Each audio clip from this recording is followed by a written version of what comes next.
새로 신축으로 추가로 등기가 치면 취득하는 경우가 됩니다. 그래서 연속성은 없습니다. 아까 47번 문제랑 동일한 얘기예요. 문구만 바꿨을 뿐이에요. 47번, 48번 헷갈려 하시면 안 돼요. 개인적으로 이거는 이제 얘기가 될 거예요. 개인적으로 리모델링 하는 동안에 의무임대 기간 종료되는지, 의무임대 기간 과태료 없이 중지되는지. 아까랑 다른 게 있어요. 아까는 재건축, 재개발 들어갔죠. 자, 여기는 개인적으로 리모델링이라고 써있죠. 자, 이거는 나의 의사와 관계가 있습니다. 아까 경매, 나의 의사와 관계가 없습니다. 이미 경매. 내가 뭐 경매 날리고 싶어 날릴 수는 있나요? 있죠. 있을 수 있습니다. 하지만 보통의 경우는 안 그렇잖아요. 자, 개인적으로 리모델링 한다. 의무임대 지나지 않아서 과태료 부과됩니다. 네, 고의로 멸실하거나 고의로 리모델링 하거나 임차인 퇴거를 고의로 시켜서 그러면 과태료가 됩니다. 다만 조합 등에 의해서 공동으로 추진하는 것들은 부과 없이 말소 처리 가능합니다. 네, 아시겠죠? 네, 조합 형성돼서 나는 원하지 않았어. 나는 이 집이 너무 좋아. 구국이 너무 좋아. 막 근데 막 조합이 안 하면 막 너 털고 나가래 막. 그래서 하면 의무임대 기간 과태료 없이 네, 종료됩니다. 재건축으로 같은 필지에 새로운 주택을 건설했어요. 의무임대 기간이 새로운 주택으로 승계됩니다. 자, 재건축으로 멸실을 했어요. 의무임대 기간이 승계가 될까요? 이거 제 대답 안 할 거예요. 선생님들 맞춰보세요. 승계돼요? 승계된다 1번, 안 된다 2번. 지금 막 눈치 보고 계세요. 1번, 2번. 승계된다 1번, 승계 안 된다 2번. 승계 안 된다 하고 노하시고 1번이라고. 저랑 똑같으세요. 제가 뭘 말했는지 헷갈려하는. 승계 안 된다 했죠, 선생님들? 재건축 끝나고 새로 취득한 게 된다고 했습니다. 네. 저 한 5번을 얘기한 것 같아요. 문제가 다 바꾸면서. 뭐 시험 공부하는 것 같죠, 우리? 다음 주에 공인중개사 시험 있대요. 옛날 생각나시죠? 저는 죽을 뻔했어요. 시험 보느라고. 아, 후배들이 열심히 공부를 하고 계시겠죠? 우리 꼭 문제 맞히는 것 같아요. 자, 임대사업자 등록 시 임대개실. 임대개실이 굉장히 중요합니다. 굉장히 간단하게 써있죠. 임대사업자 등록 시 임대개실. 이거 가지고 별별 케이스들이 다 나타나요. 자, 다음 주 아니에요. 이번 주래요. 임대개실이 중요한 이유는요. 임대개실을 기준으로 종부세 부과도 되고요. 재산세 부과도 되고요. 자, 그리고 아까 얘기한 5년, 8년, 4년, 8년에 실제로 스타트점이 됩니다. 임대사업자 등록 후에 임대개시되는 주택은 임대사업자 등록 후에 임대개시되는, 그러니까 비어 있었어요. 내가 임대사업자를 등록했어요. 임대개시 기준은 등록 시점이 아니라 임차가 실제로 들어간 시점이 시작됩니다. 제가 있는 지금 오피스텔이요. 요번에 입주한 거예요. 몇 번을 아시는 분은 몇 번 말씀드렸죠? 6월 달부터 입주했어요. 분양권 상태에서 임대 등록을 해놓으신 분이 많아요. 자, 그런데 아주 희한한 일들이 발생했어요. 제가 있는 주택이요. 그러니까 오피스텔이 5월 30일인가 20일에 준공이 떨어졌어요. 자, 선생님들 6월 1일 하면 뭐가 생각날까요? 6월 1일. 우리 다 기억나야 돼요. 생각나야 돼요. 6월 1일. 누가 제일 스마트하실까? 6월 1일.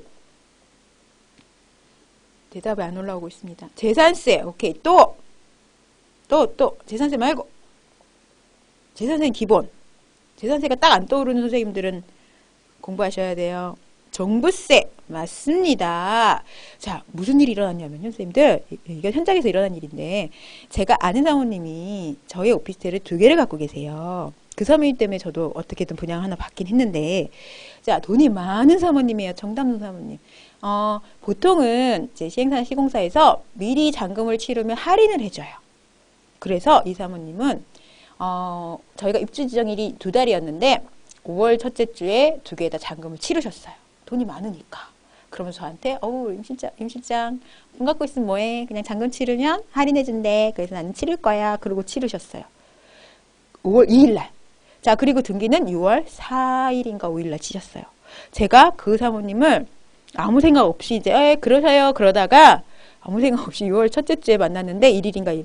사모님 아직 잔금 안 치르셨죠? 치르시지 마세요. 제가 잘못했지 제가. 미리 얘기했어야 했는데. 왜? 그러는 거예요. 저기 재산세 내잖아요. 그랬더니 사모님이 어머나 나 벌써 치렀네. 근데 이제 거기서는 패스. 왜냐면은 할인을 받았으니까 그게 재산세 금액하고 비슷해서 그래. 어차피 나중에 치러도 할인을 못 받으니까 뭐 재산세나 할인 금액이나 비슷하네. 그러고서 넘어갔어요. 다음부터는 잘 미리 얘기해줘. 그래갖고 네 넘어갔어요. 문제는 여기서부터 발생이 됐어요. 자, 얼굴을 보여드릴까요? 파란색 화면만 보니까 막 스머프 생각나죠. 네. 문제는 여기서부터 발생됐어요. 어떤 데부터냐면 이 사모님 집이 15층이고 진짜 좋은 집이에요. 오피스텔 중에 제일 높은 거 잘 잡으시거든요. 좋은 임차에 맞춘다고 8월에 임차를 맞췄어요. 임대계실이 8월에 된 거예요. 자, 이번에 종부세 배제 신고했죠. 합산 배제 신고. 사모님이 당연히 난 주택임대사업자를 냈기 때문에 종부세에 얘는 합산 배제겠다. 두 개나 되잖아요. 그리고 다른 주택이 많아요. 근데 세무서에서 연락이 왔어요. 사모님은 임대계실이 8월이시라 6월 1일 현재 종부세가 부과되십니다. 띠리리. 사모님 재산이 많아요. 종부세가 엄청 나왔어요. 이 주택 두 개까지 합쳐지면서. 그러면서 세상에 내가 몰랐다. 내가 돈 있다고 내가 지금 잘못했다. 그 종부세를 내시고 세무공무원이 내년부터는 안 내실 겁니다. 임대계실이 시작됐으니까요. 자, 이런 일들이 일어나고 있습니다. 헐, 저도 생각을 못했어요. 종부세, 임대계실, 그 생각 못했어요. 저도 깜빡했습니다. 임대계실이 그만큼 중요한 겁니다, 선생님들. 네, 그래서 임대계실 밑줄자. 네, 다시 파란 화면으로 들어가겠습니다. 하나리아님만 놀랬어. 다른 선생님들은 안 놀랬어. 왜 안 놀랬을까가 저는 궁금합니다. 자, 그럼 임대계실은 아까 얘기했죠? 등록하기 전에 이 사모님처럼 비어있던 집은 이제 임차가 맞춰진 시점부터 요 땅 임대계실 시작. 물론 임차가 돼 있는 집을 중도에 등록을 했을 경우는 이해를 못 하셨어요. 그럴 수 있죠. 대성원투님 다음 주에 봬요. 아니, 농담입니다. 등록이 돼 있는 주택, 아니다. 제가 무슨 얘기를 하려다면요. 왜 종부세를 내냐고요? 주택임대사업자는 종부세 배제를 받아요. 예. 그런데 주택임대사업자를 내서 사모님은 종부세를 배제받는 줄 알고 있었는데 임대계실이 8월이라 6월 1일 날 농담이라고 제가 그랬잖아요. 6월 1일 날 임대주택이라고 카운트를 안 해준 거예요. 안 해준 거예요. 무슨 말인지 아시겠죠? 자, 물론 임차가 맞춰진 주택을 중간에 임대 등록을 했어요. 그러면 임대계실은 언제? 임차가 맞춰진 주택을 중간에 임대 등록을 했으면 임대 등록일이 임대계실입니다. 그것도 제가 나중에 판서하면서 설명드릴게요. 네. 이해되셨죠? 이해 안 되신 분들도 있으실 거예요. 근데 중요한 겁니다. 종부세나 재산세 부분에 대해서는 우리 고객들이 우리한테 또 얘기 안 해줬다 뭐라고 할 수 있어요. 근데 그 사모님은 본인도 했기 때문에 저한테 뭐라고 나했지만 너도 알아둬라 하시면서 얘기를 하셨습니다. 저도 좋은 경험했죠. 저도 생각을 못했던 부분이라. 5월 30일이 잔금이라가 아니고요. 잔금을 치러서 이제 소유로 된 건데 주택임대사업자는 현재 신규로 취득하지 않은 이상 종부세 배제를 받을 수 있습니다. 네, 주택임대사업자는 9월 13일 전에까지 주택임대사업자를 내신 분이시라. 하지만 잔금은 그렇죠. 황금 미리 해서 6월 1일 현재 이 사모님이 자기 갖고 있는 거가 되는 거예요. 재산세 냈어요. 재산세 이해하셨죠? 재산세 이해하셨습니다. 종부세도 동일하다고요. 임대계실이 시작 안 돼서 종부세도 나왔다고요. 임대계실이 언제라고요? 임차가 맞춰진 시점이 임대계실로 카운트가 됐다고요. 그게 8월이라고요. 오케이, 이해되셨습니다. 자, 모르시면 저를 얼굴 보고 제가 과외시켜 드릴게요. 52번. 52번. 임대주택이 노후화돼서 철거하는 경우 임대인가 남았으면 철거가 가능할까요? 자, 고의로 임대주택을 임대하지 않은 사업자는 과태료를 부과한다고 했죠? 무단 매각을 하거나 철거하거나 리모델링하거나 본인 거주하거나. 근데 고의 의도에 따라 고의로 멀씨하거나 아까 리모델링해도 안 된다고 했잖아요. 과태료 부과돼요. 하지만 조합 등에서 공동으로 재개발, 재건축, 조합원에 의한 리모델링. 리모델링도 왜 아파트도 재개발, 재건축 안 하고 리모델링 할 수 있잖아요. 그럴 경우에는 과태료 부과 없이 말소 처리 가능합니다. 이해되셨죠? 따라서 나의 고의로 내가 일부러 그러니까 내 건물을 리모델링을 나 혼자의 생각으로 하겠다 그런 과태료 부과되지만 뭐 조합이 형성됐거나 그렇게 하면 과태료가 부과 안 될 확률이 크다. 그리고 또 이럴 경우 있어요. 노후화돼서 철거한다. 여기서는 뭐 우리 위험한 거 등급 매기잖아요. 재난위험시설 그런 거 등급을 매겨가 정말로 이건 너무 위험하다. 사람이 살아서는 안 된다라는 걸 첨부하면 과태료 없이 재건축될 수 있습니다. 내가 개인적으로 해도요. 네. 건설임대주택의 임대개시 기준. 건설임대주택의 경우 아까 얘기한 경우랑 동일하죠. 입주지정 기간, 임대사업자 등록 후 최초로 체결된 임대차 계약서상 실제 임대개시일이 임차인 입주일이 임대개시일이다. 제가 아까 저희 오피스텔을 예를 들어서 아까 돈 많은 사모님의 예를 들어서 설명을 드렸죠? 이해되셨죠? 임대보증금 또는 임대료를 연 5% 증액 금지 규정에서 신규 임차인과 계약하거나 기존 임차인과 재계약 시 적용되는지 이것도 현장에서 많이 일어납니다. 자, 저희 또 그 오피스 얘기를 해드릴게요. 여기가 이제 신축이라 이런 일들이 현장에서 많이 일어나요. 지금 5월 달부터 입주를 했어요. 근데 보통 6월, 7월에 입주를 많이 했어요. 주택임대사업자를 거의 다 내셨어요. 네. 그래서 왜 우리 신축 오피스텔 우르르 물건이 나오면 월세 금액이나 전세 금액이 막 낮게 나와요. 임대인들이 빨리 맞추자고 이제 금액을 좀 낮춰서 내죠. 그리고 싼 것부터 나가죠.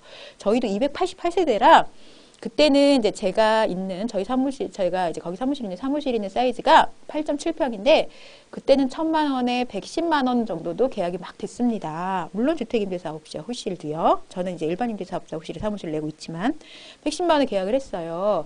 자, 그렇게 계약이 쭉쭉쭉쭉 되다가 9월 막 이때 되면 이제 다 계약이 되고 몇 세대 안 남을 때는 금액을 올려서 받을 수 있죠.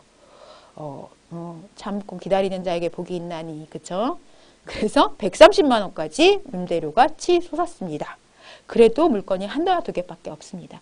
나중에 계약하신 분은 130만 원 계약을 했습니다. 자, 여기서 문제가 발생됐어요. 어떤 문제가 발생됐냐면요. 우리가 보통 월세는 1년 계약을 하잖아요.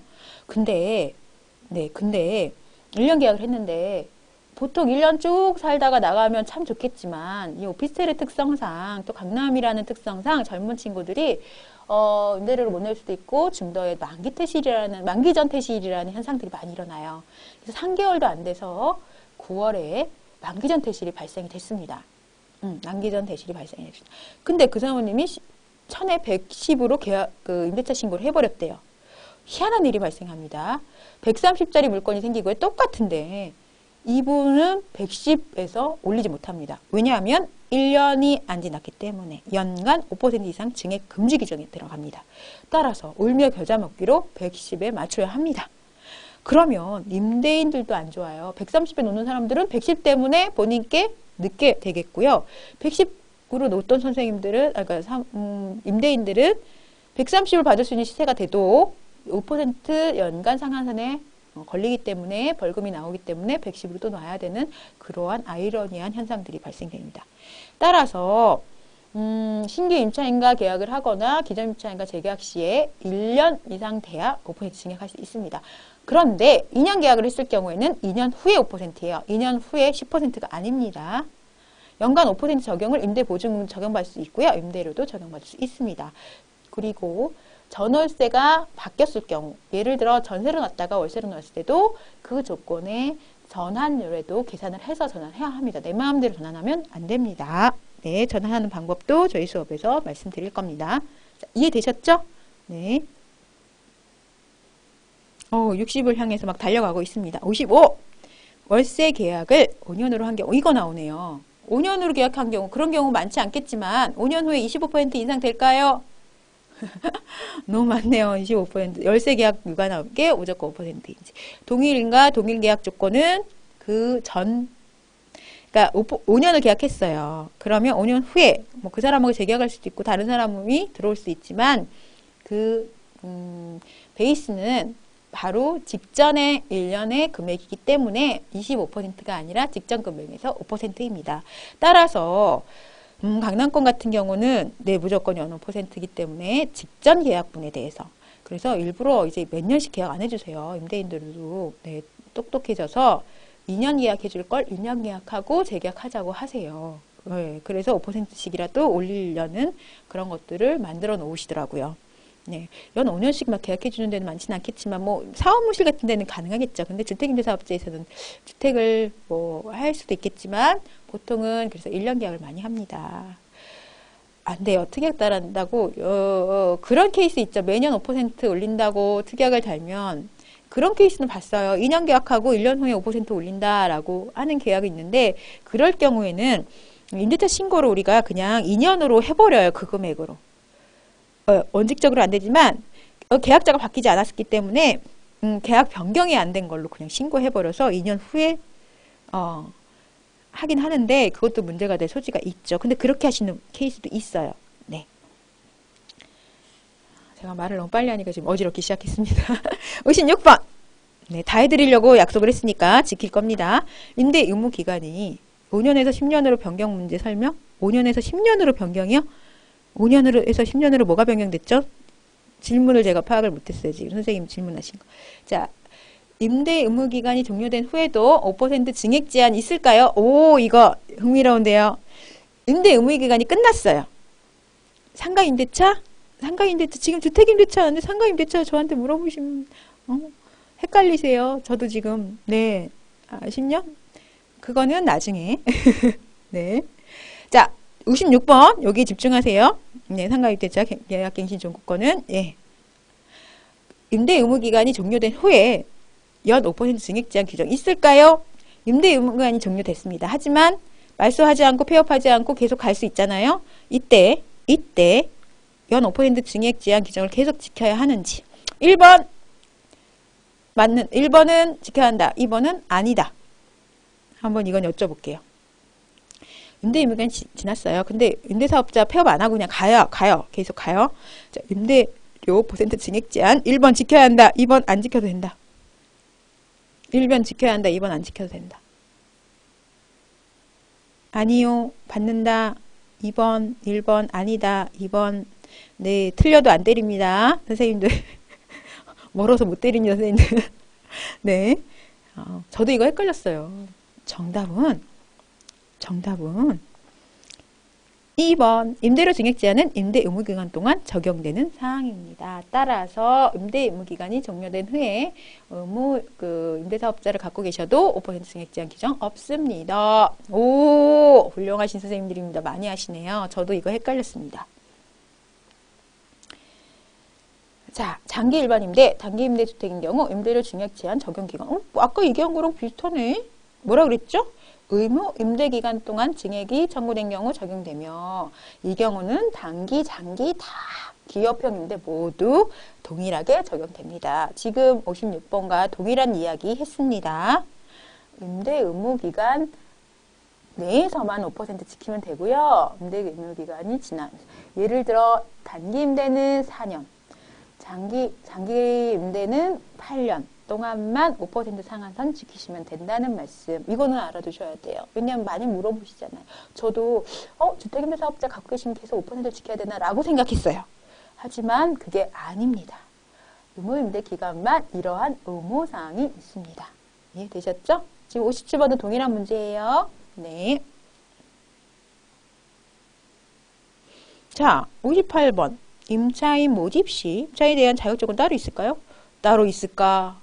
듣도 보도 못한 얘기인데 주택임대사업자를 임차인을 모집할 때 임차인 성별은 여자여야 되고 나이는 20대여야 되고 또 사업하는 사람은 안 되고 사대보험만 되고 들어보셨어요? 없습니다. 네, 없습니다. 임차인에 대한 자격조건은 따로 없습니다. 임대사업자 등록만에 임대료 5% 적용 제한이 있나요? 원칙적으로는 다 적용 제한이 있는데요. 과태료 부과 사유가 됩니다. 임대사업자는. 네. 예. 과태료 부과 사유가 되기 때문에 지금 주택임대사업자에 대해서 정확하게 얘기를 하고 있는 거예요. 네. 현재까지는 임차인의 자격조건은 따로 없습니다. 네. 임대인이 계약 만료돼서 계약을 종료하고 싶을 때 임차인이 특별한 법적 하자가 없으면 임대인은 재계약 갱신을 무조건 수락해야 하는지. 자, 이것도 문제가 됩니다. 무슨 소리냐면 계약 만료가 됐어요. 근데 임대인이 임차인이 마음에 안 들어. 월세를 막 애매하게 내. 안 내는 것도 아닌데 막 마음을 막 졸이게 해. 막 일주일 있다가 내고 막 독촉을 해야 내고 아니면 막 집에서 담배를 피는 것 같아. 아니면 집에서 막 강아지가 있어. 그래서 이번에 계약 안 해주고 싶은데 계약을 무조건 갱신을 수락해야 하는지 임차인이 저 더 살고 싶어요 라고 할 경우 주택임대사업자에 한해서 얘기하는 거예요. 자, 1번 무조건 수락해야 한다. 2번 무조건 안 해줘야 한다. 안 해도 됨? 수락 1번. 안 해도 됨 2번. 자, 수락 1번. 안 해도 됨 2번. 안 해도 됨. 안 해도 됨. 안 해도 됨이 많으시네요. 그런 거 물어보시잖아요, 임대인이. 아니, 우리 임차인 이번에 재계약 안 하고 싶은데 나 임대사업자야. 그거 안 한다고 법적으로 걸려? 뭐 이렇게 우리한테 다 물어보잖아. 네, 우리가 막 되게 막 그런 거 물어볼 때는 막 되게 똑똑한 줄 알고 나중에 막 공인중개사가 뭐야 막 이러고 그죠? 그러면 안 되는데. 자, 정확하게 알려드리겠습니다. 주택임대사업자의 의무사항은 4가지가 있습니다. 선생님 다 아시는 거. 첫 번째 뭐죠? 매각금지사항 연 5%. 두 번째 연 5% 매각금지가 연 5%가 아니죠. 자, 의무임대 기간 내 매각금지 1번. 또 두 번째 연 5% 상한선 제한. 제가 두 개를 합쳐서 얘기했어요. 세 번째 뭐가 있죠?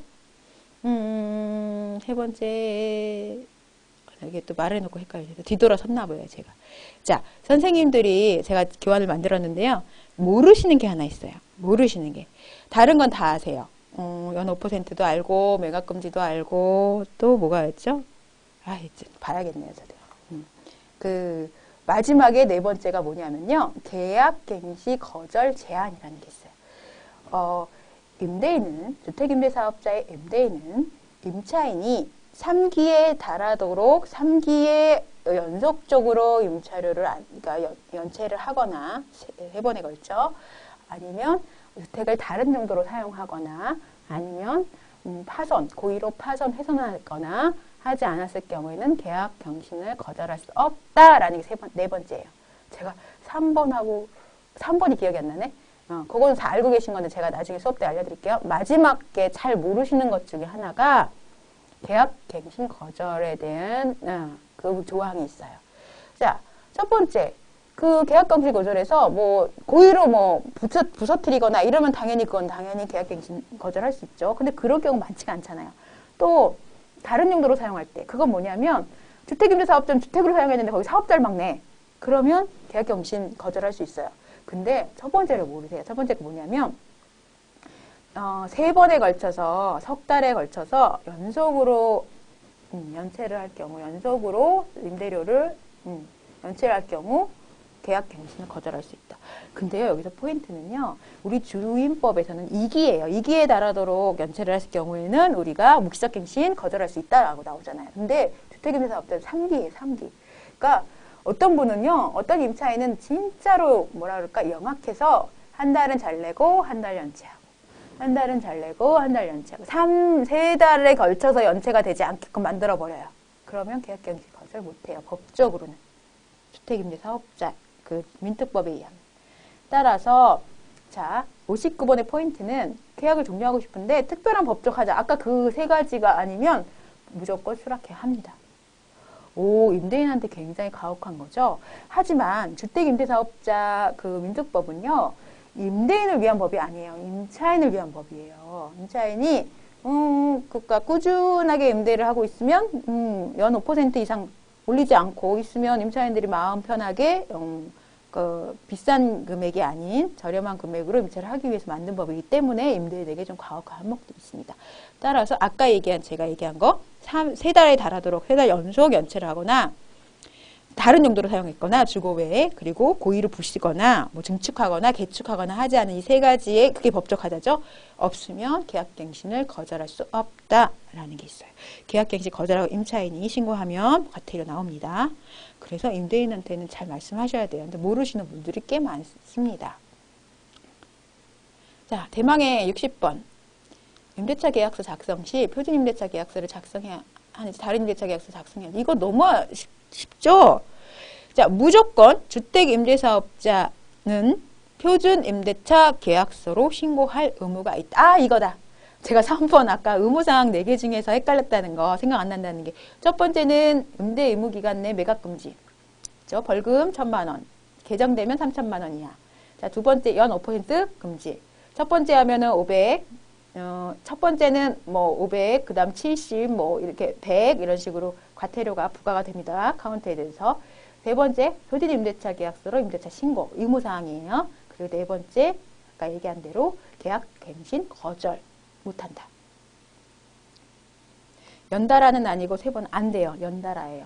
연달아. 네, 우리 주민법도 이게 연달아예요, 선생님. 네, 연달아. 그래서 아까 제가 말씀드렸잖아요. 아주 똑똑한 영악한 임차인들은 3기가 연달아 되지 않도록 임대료를 냅니다. 한두 번 안 내고 세 번째 내고 딱 그날 내고 이런 식으로. 법적으로 따지자 그러면 그거는 연달아가 아니에요. 자, 표준임대차 계약서 작성하는 방법 다 알고 계시죠? 우리가 처음에는 그 부동산에 쓰는 계약서랑 너무 달라서 저도 익숙치 않았는데 요새는 저는 표준임대차 계약서를 아주 계속, 왜냐하면은 신규 오피스텔 같은 경우 주택임대사업자가 많기 때문에 거의 다 써드립니다. 그래서 제 수업에는 표준임대차 계약서 작성하는 방법, 내부 꼼꼼하게 읽어서 거기에 연체이자 쓰는 방법, 거기에 소모성 자재가 어떻게 되는 방법까지 다 설명해 드릴 겁니다. 특약 작성하는 방법까지. 표준임대차 계약서 작성해서 임대차 신고 대리로 하는 방법까지 설명드릴 겁니다. 자, 표준임대차 계약서 작성해야 한다라고 설명드렸습니다. 오, 60개 빨리 하면 된다고 선생님들이 막 압력을 주셔가지고 제가 막 안 그래도 말 빠른데 엄청 빨리 했습니다. 요거는 다음 주 수업에 진행할 목차인데요. 조금 변경이 됐어요. 특히 3주차 해제 혜택은 좀 더 자세히 의료보험까지 넣었고요. 재산세, 종부세, 의료보험도 넣었고, 그래서 뭐 세금에 대한 건 다 넣었어요. 그래서 아마 도움이 많이 되실 겁니다. 네, 세금은 우리가 상담하려고 제가 알려드리는 건 아니에요. 세금 상담 잘못하시면 큰일 나십니다. 하지만 알고 있는 거랑 모르는 거랑은 정말 다르니까 이게 했고요. 다음 주 금요일부터 주택계약갱신 요구권이 있나요? 주택계약갱신 요구권이 어떤 말씀이죠? 그 임차인이 임대인에게 임차 계약갱신 요구권, 아까 말씀드린 대로 법적 하자가 없으면 임차인이 계약갱신 요구할 수 있습니다. 그러니까 아까 얘기한 그런 세 가지 항목에 들어가지 않으면 임대인은 무조건 계약갱신을 해주셔야 합니다. 네. 얼굴 한번 뵙고 얘기할게요. 선생님들 너무 제가 빠르게 막 얘기해서 좀 헷갈리셨던 분도 계신데, 그거 여쭤본다 그랬죠. 제가 오늘 60개를 했는데. 주택임대사업자는 있어요. 주택임대사업자. 60개를 했는데 이 중에서 10개당 한두 개만 알고 60개 했으면은 2개, 2, 6이 12, 한 10개, 15개 이하로 맞췄다 하시는 분들 몇 분이나 계실까요? 10개, 15개 이하. 60개 했어요, 오늘. 너무 빨리 말을 했어요. 손 좀 들어보세요. 네. 자, 그런 분들은 네, 저랑 수업하세요. 근데 수업료 너무 비싸죠. 제가 좀 비싼 강사입니다. 으쓱으쓱. 그래서 제가요, 오늘 선생님들 너무 열심히 들어주셔서 제가 우리 사무실하고 얘기해서 이번 주까지 등록하시는 분들은 20만원 할인해달라고 부탁드렸어요. 20만원 할인이면 얼마요? 잠깐만요. 제가 일반은 64만, 제가 너무 비싼 강사여가지고요. 64만원인데 20만원이면 44만원. 우리 친목회원들은 39만원인데 19만원에 가능하게 정말로 네, 거짓말 아니고 이번 주까지 등록하시면 할인해달라고 제가 가서 빌었습니다. 사정을 했습니다. 흔쾌히 오케이 받았어요. 네, 저랑 오프라인에서 만나면 아까 얘기한 거 말고도 여러 가지 얘기들을 현장 얘기들도 해드릴 거고요. 꼼꼼하게 체크해 드릴 거예요.